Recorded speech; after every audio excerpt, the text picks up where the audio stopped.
sûr, c'est un thème récurrent pour l'ensemble des formations de gauche, et c'est bien qu'il y ait des lieux comme ça.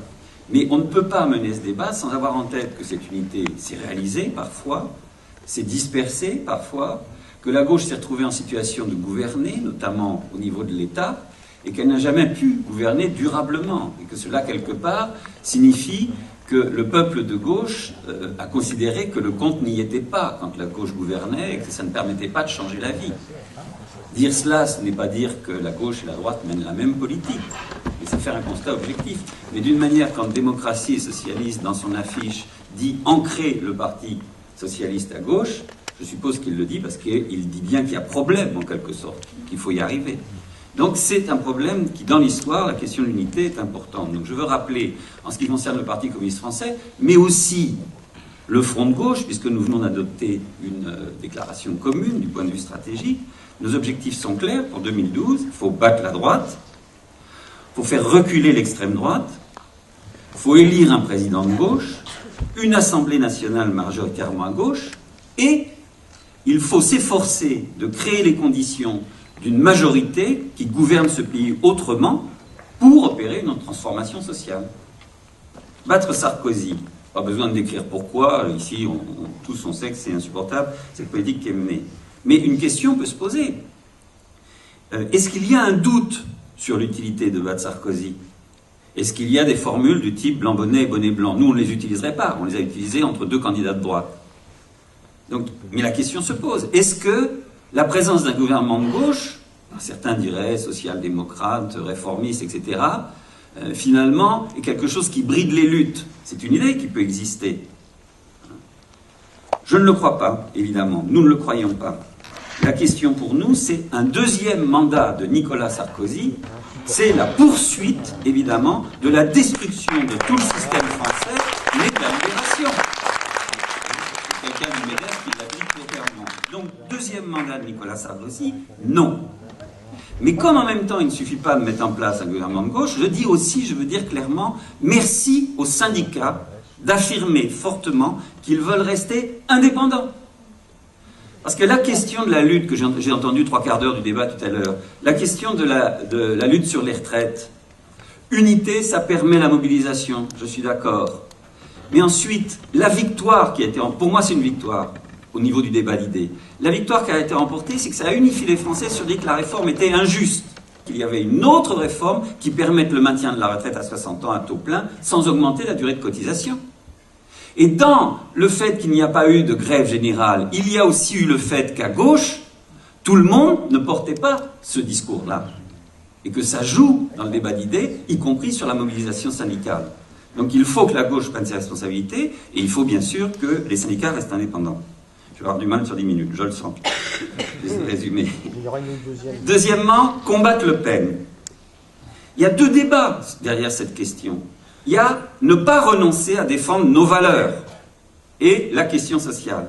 Ne pas renoncer à défendre nos valeurs. La question de l'immigration. Les immigrés ne sont pas responsables de la crise. C'est le capitalisme qui est responsable de la crise. Il faut que la gauche affirme cela.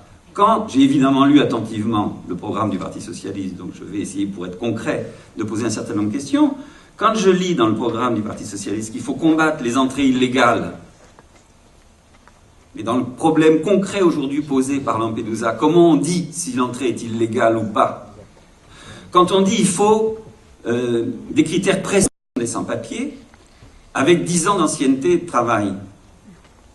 Mais j'ai l'expérience, moi je suis adjoint dans une commune, enfin je ne suis plus adjoint, mais peu importe. J'étais adjoint dans une commune au moment où il y avait le gouvernement Lionel Jospin. L'objectif, c'était 130 000 régularisations. Il y a eu des critères précis qui ont été mis en place. Jean-Pierre Chevènement les a appliqués pendant un certain nombre d'années. Au bout d'un moment, il y a une décision politique qui a dit on arrête à 70 000. Il y a des travailleurs étrangers que j'ai pu régulariser sur la base des critères, et 8 jours après, je ne pouvais plus. Donc on voit bien que la décision n'est pas critère. La décision, elle est quelle opinion on se fait de ce que dans l'opinion publique dit cette question-là. Donc, défendre nos valeurs, c'est ça, la préférence nationale. Il faut affronter la question. La préférence nationale, moi je dis aux salariés, vous voulez un emploi, vous voulez un logement, est-ce que ce sont les immigrés qui sont responsables de cette situation, que vous n'en avez pas?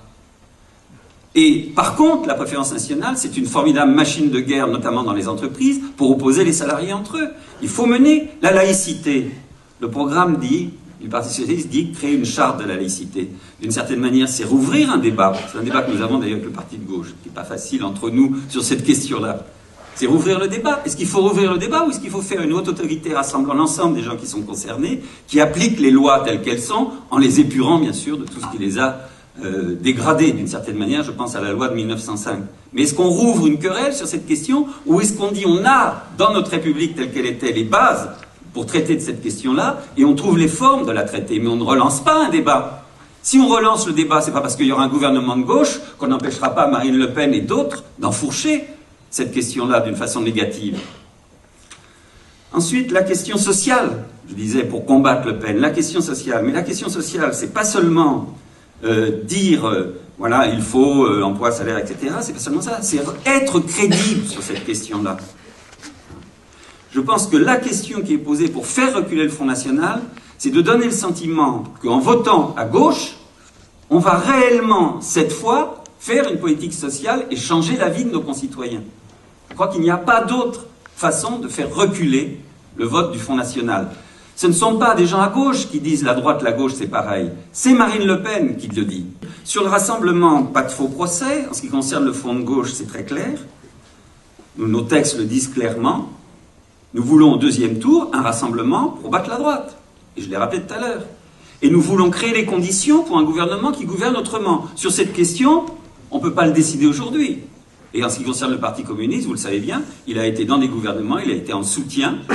Mais nous jugeons à l'aune de la possibilité de transformer la société et nous n'hésitons pas à nous retroucher les manches sur cette question-là. Par contre, nous avons un désaccord, puisque Corinne l'a dit, je le dis ici, nous avons un désaccord sur la notion, avec le Parti de gauche, sur la notion de gauche. Nous pensons que la question transformation sociale ou réformisme, elle traverse toute la gauche, y compris le Parti socialiste. Sinon, je ne comprends pas pourquoi vous êtes là. Donc, pour nous, communistes, en tous les cas, l'objectif, c'est pas de rassembler l'autre gauche. Et c'est pas de poser les termes en termes d'hégémonie. Nous refusons une gauche déséquilibrée, dominée par le Parti socialiste. Ce n'est pas pour proposer une gauche déséquilibrée, dominée par le camp antilibéral qu'il faudrait définir.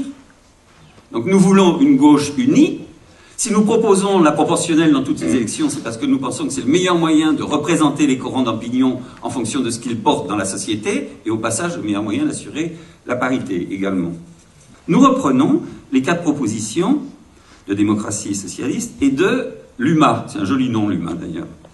Donc, 35, 60, 1600, 20, pas de problème.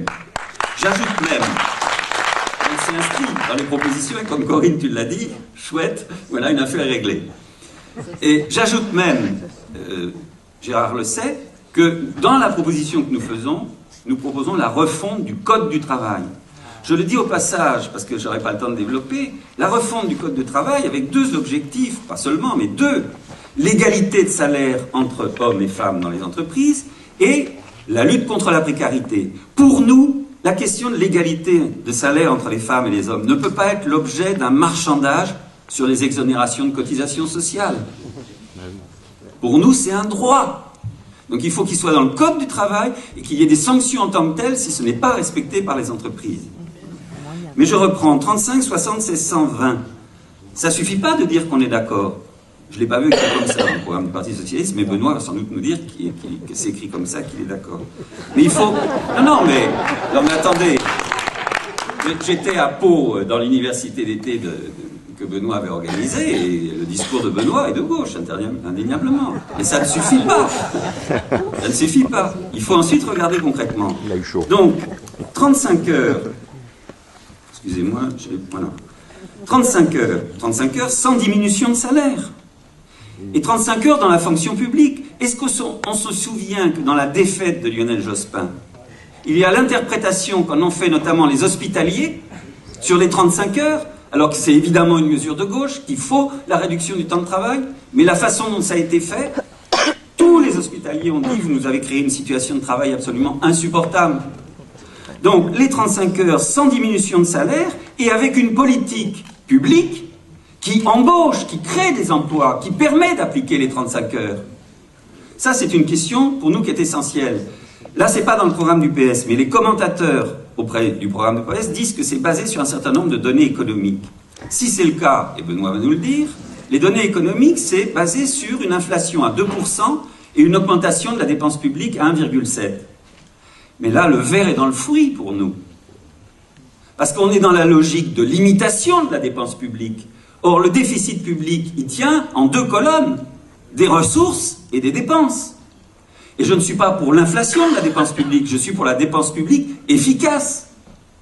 Et aujourd'hui, quand on nous dit dans le programme du Parti Socialiste, je suis passionné, mais je cherche l'union, hein, mais quand on nous dit dans le programme du Parti Socialiste, 10 000 gendarmes, au passage d'ailleurs on dit 1000 la première année, je ne sais pas comment on fera pour faire 9 000 en 4 ans, hein, mais 10 000 gendarmes, 500 magistrats, là je crois que c'est la première année, mais aucun chiffre concernant, par exemple, le domaine de l'enseignement, alors que depuis le début de Sarkozy, il y a 66 000 postes qui ont été supprimés.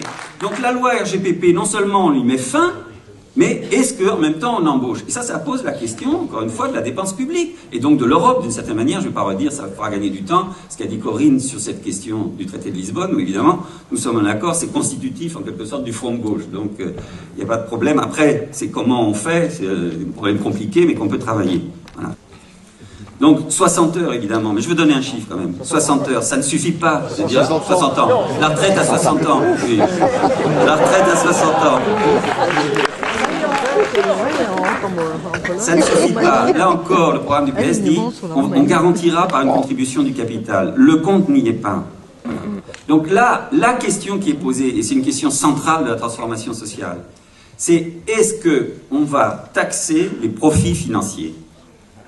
J'indique qu'on peut discuter les chiffres, mais les actifs financiers représentent environ en France, l'année dernière, 305 milliards. Si on applique une cotisation sur ces actifs financiers égale aux cotisations patronales, cela permet de dégager 24 milliards 300 000 pour la caisse des retraites et au passage 39 milliards pour la caisse maladie et 16 milliards pour la caisse familiale. C'est une question centrale pour nous. Le capitalisme n'est plus le capitalisme du 10e et du 20e siècle. C'est un capitalisme financier. Or, les actifs financiers sont les seuls qui ne contribuent pas aujourd'hui à la redistribution nationale. Si on ne s'y attaque pas, on ne se donne pas les marges de pouvoir développer une véritable politique sociale.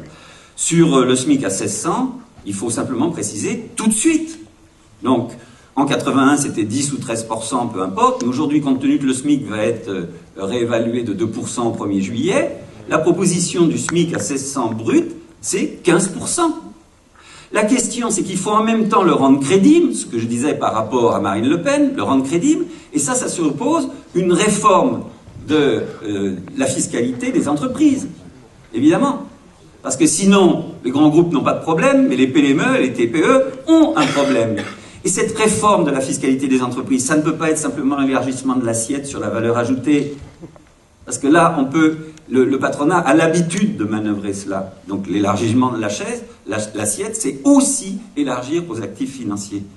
Et puis, encore le dernier mot sur les 20 fois, on est tous d'accord là, c'est dans le programme du Parti Socialiste, c'est dans notre programme, donc salaire maximum 20 fois le SMIC. Mais ce que je veux dire là-dessus, c'est que ça ne règle pas la question de la répartition des richesses. Pour nous, ce salaire maximum, c'est une mesure, à la rigueur, c'est pas à la rigueur, c'est bien, c'est une mesure morale.